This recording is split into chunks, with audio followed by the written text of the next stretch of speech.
Hello everybody, Mindy at Quilting Mayhem. Welcome back to another of Mindy's Monday Tips. So I'm in some of those online forums on Facebook, and one of them I saw kind of an interesting conversation going on, so I thought I'd just use it as an opportunity to talk about it in a video. I saw in, Young and Millennials, somebody had posted that they were at a quilt shop and they tore their fabrics, like all of them it sounded like, and they were just shocked. And all the responses, I mean, it's always interesting because there's people like, oh, never go there, that's terrible, and all these things. And so I thought I'd just do some education about tearing versus cutting, because if you come here, you know, we cut, we have, you know, rollers, rotary cutters, all that kind of stuff, because it makes it quick and easy.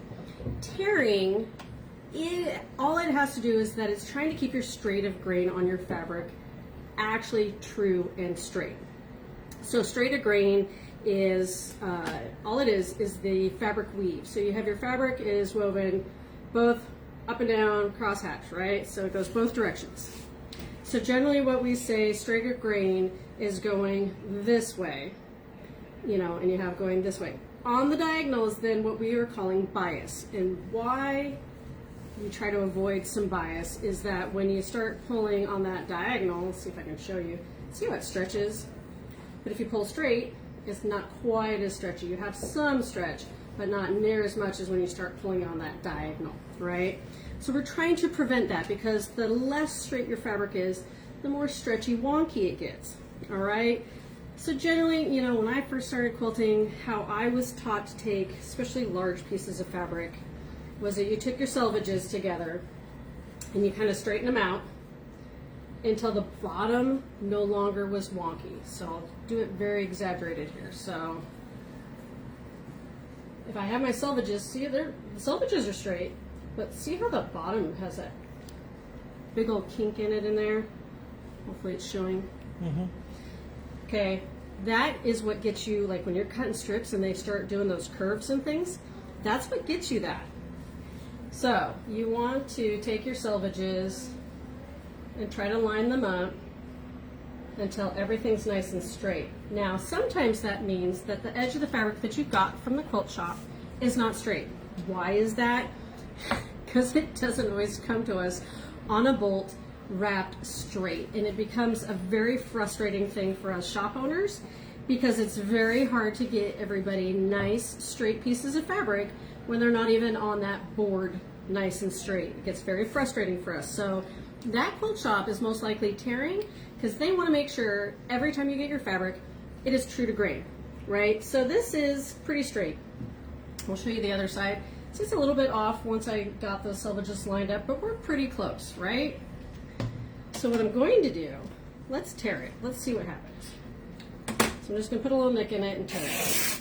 I'm going to line it back up and see what happens. So this is now straight.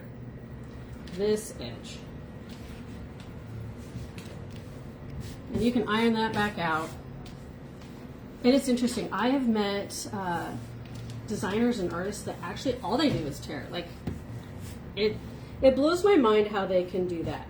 But now you are following that grain. Does it make it all thready and all that? Yeah. Is that obnoxious? Kind of. But you now know this is your absolute straight, and you could even start trimming here and cut your strips.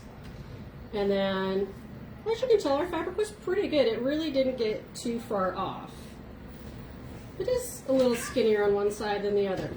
So that's what happens. And this is also why we do tear pretty much all our 108 wide, because 108 wide comes essentially double folded. And I can guarantee those wraps are nowhere near straight because that fabric is so wide. And that is absolutely why our 108 fabrics, for sure, we tear them. That way, in the end, from one point to the next, it is that exact measurement on the grain. It will be flat. When it is all said and done, it will match up and line up. Because otherwise it gets crazy trained. But once you do this, you pretty much can be assured that when you start cutting, you're straight. But, you know, it's just as easy to line up the selvages and play with it a little bit and then start cutting like we do, and then it's just as happy, right?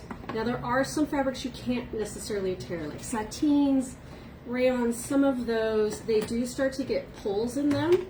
So I would be cautious. I wouldn't start saying, oh my God, Mindy said, start tearing all your fabric. No. Mindy is not saying that you should start just tearing everything. But if you do have a concern of a fabric being straight, you could tear it if you wanted to get that straight line. Or you just match up the selvages and make sure everything's nice straight at the end. You should then be able to get strips that don't do those curves and wonkiness. Okay? Because there are fabrics. There are fabrics that once you tear them, they do start to pull, and especially if they're digitally printed. That digital print really is just over the surface of it, and so that ink and stuff, things go really crazy. So I am not saying just start ripping and tearing, just explaining the reasoning as to why a shop might do that. So it does not mean go running and screaming from the quilt shop and don't shop from them again. They're just trying to make sure you actually get a good straight piece of fabric. They're doing what they feel is best for you to do that. Now for us, what we do is we actually, you may or may not notice, we actually cut a little bit extra every time we cut fabric for you. So whether it's quarter yard, yard, 3 yards, we always do just that little bit of extra so that if it's not necessarily wrapped straight, that kind of stuff, you have some room to move and fix that before your next cut, or as you're cutting, you have that extra little bit. Or as I always say, it's always better just to buy a little extra if you're a little worried about running out for a project than having a problem with your cutting, having a problem with your fabric being straight, and then getting to the end of your project and knowing that you were 2 inches short because of whatever happened, whether it was wrapped on a bolt wrong, you cut wrong, all those things, all the things can happen, and then the shop's out of it, because that usually seems to be what happens is you come back and you go, oh, I just need a little bit more, and it's gone. So those are kind of all the helpful things. But yes, like I said, I'm not advocating that you just start tearing fabric. I still prefer that you just you can use your ruler. And what's nice is once you get it nice and straight, I tend to like to have the fold towards me as I trim. And then I will take this ruler, I'll take a line on there, line it up on this fold, and then start trimming and cutting strips as I need them. It just makes life easier that way, and I don't have to worry about the selvage not necessarily being straight. You have that nice even fold with everything, and I just do all kinds of magical things to rotate. But of course, if you're doing a lot of strips, I generally say use a Stripology ruler. They make them in all kinds of sizes. I actually happen to have one here. This is a smaller one, but if you're doing a lot of strips and you're worried about keeping them straight, this is the magical tool. Because you can do multiple strips without doing a lot of fabric moving. Because a lot of times what I tell you is you're going to cut multiple strips, generally no more than 3, before you double check and make sure that your line is straight. Where if you do a Stripology, this one's a little shorter, so I'm going to line it up.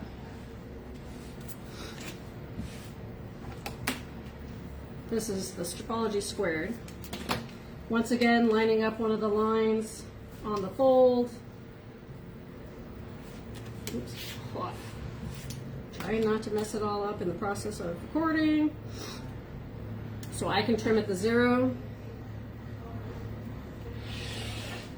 Right, and then start doing 2 or 2.5. So if you're trying to make jelly roll type strips, so I can do it 2.5, and then I can do it at 5.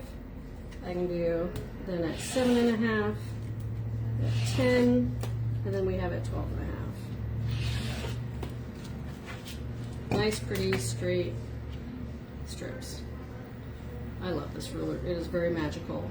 And because we made sure we were on straight of grain, we are not wonky in our strips, and we got 5 of them without moving our ruler, right? And then you would shift, make sure your fabric's all lined up the way you want it, and start all over. All right, so now I have jelly roll strips. Yay! All right, guys, so I hope that helped. I hope that explains some things. Because there was a lot of panic that I felt was maybe a little not needed, and sometimes just some education out there is what you need. So I hope you're having an amazing Monday and you keep on stitching.